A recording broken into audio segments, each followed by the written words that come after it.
Saya dulu berpikir, semakin tinggi jenjang pendidikan, semakin dekat saya dengan kehidupan. Tapi yang saya temukan justru sebaliknya. Semakin saya belajar, semakin saya merasa kosong. Semakin banyak saya hafal, semakin saya lupa. Hal ini bisa terjadi juga dalam hidup kalian. Sadar nggak? Kita menghabiskan waktu 16 tahun lamanya untuk sekolah. Tapi kita nggak pernah belajar cara memahami emosi. Kita ujian setiap semester, tapi nggak pernah diuji dengan pertanyaan, bagaimana kamu bahagia melalui proses belajar dan bertumbuh? Bagaimana kamu memahami hakikat hidup? Bagaimana kamu membangun mental yang sehat? Salam kesadaran, salam literasi. Saya Ade Irma Nasution, mengajak kalian untuk jeda sejenak. Saya bukan siapa-siapa, hanya seseorang yang pernah duduk di bangku sekolah, tapi merasa tidak benar-benar duduk dalam hidup saya sendiri.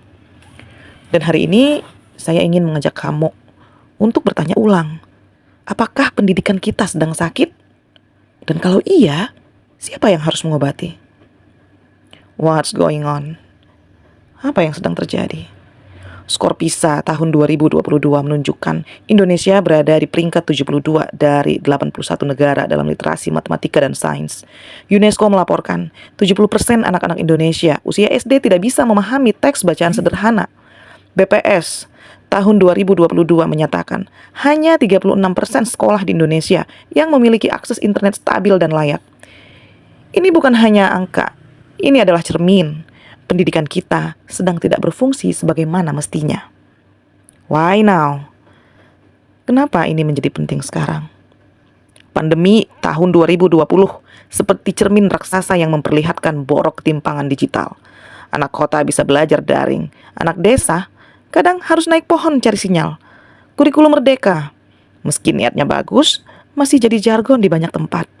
Guru tidak cukup dilatih, fasilitas tidak merata, pemahaman tidak seragam. Sementara, dunia sudah bergerak ke arah pembelajaran kolaboratif dan kreatif. Kita masih sibuk urus format laporan dan nilai KKM. Who is affected? Siapa yang terdampak? Anak-anak di daerah 3T. Merekalah yang paling rentan. Banyak dari mereka kehilangan tahun-tahun emas belajarnya. Orang tua yang minim pendidikan, bingung dengan metode belajar anak zaman sekarang. Guru, terutama honorer, dipaksa multitugas, ngajar, ngisi administrasi, ngadepin target, kadang tanpa penghargaan yang layak. Bahkan anak kota pun terdampak. Stres karena tekanan nilai, burnout karena sistem yang kaku dan tidak ramah keunikan. Where's the root of the problem? Di mana sebenarnya akar masalahnya? Sistem pendidikan kita dibangun bukan berdasarkan realita hidup anak Indonesia, tapi hasil salin tempel dari sistem asing yang belum tentu cocok. Kita masih terjebak pada paradigma. Yang penting anak ranking, yang penting lulus ujian, yang penting ikut tes. Padahal realita kehidupan hari ini menuntut adaptif, kolaboratif, dan berpikir mandiri, bukan sekedar hafal teori. When this start? Sejak kapan ini terjadi? Banyak akar persoalan sudah tumbuh sejak masa kolonial. Ketika pendidikan dirancang untuk mencetak pegawai taat, bukan manusia merdeka. Tapi kegagalan terbesar kita adalah tidak pernah sungguh-sungguh mereformasi sistem ini sejak kemerdekaan. Bimbel tumbuh menjadi industri di mana-mana. Kenapa? Karena sekolah dianggap tidak cukup. Guru kelelahan, murid stres. Sistem tetap menuntut angka dan dokumen. Ganti sistem kompetisi dengan ekosistem kolaborasi. Gabungkan pelajaran dengan praktik hidup nyata. Hilangkan budaya ranking dan ujian hafalan sebagai tolak ukur utama.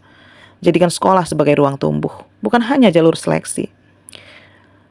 Bukan administrasi dulu, tapi relasi manusia lah terlebih dahulu. Ki Hajar Dewantara mendirikan Taman Siswa sebagai perlawanan terhadap pendidikan kolonial. Ia berkata, pendidikan itu menuntun kodrat anak, bukan menyeragamkan mereka. Tapi hari ini, semua anak dipaksa menyerap kurikulum yang sama.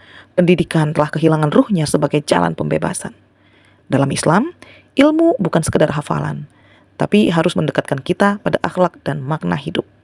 Kata Buya Hamka, ilmu yang tidak membentuk akhlak bukan ilmu, hanya kumpulan informasi. Untuk siswa, belajarlah dari manapun. Jangan tunggu sistem berubah, mulailah dari rasa ingin tahu. Untuk orang tua, kurangi tekanan nilai. Bangun budaya tanya jawab, bukan marah saat nilai turun. Untuk guru, sisipkan kehidupan di sela-sela pelajaran. Bangun relasi, bukan hanya presentasi. Untuk membuat kebijakan, libatkan guru dan siswa dalam penyusunan kurikulum. Fokus pada keadilan akses, bukan kosmetik digitalisasi. Pendidikan kita sedang sakit, tapi obatnya bukan hanya pada sistem. Obatnya ada dalam kesadaran kita bersama, bahwa belajar itu bukan untuk ranking, bukan untuk gelar, tapi untuk menjadi manusia yang sadar, utuh dan merdeka. Yang membuat bangsa ini bangkit bukan siapa yang paling cepat lulus, tapi siapa yang paling dalam memahami makna belajar.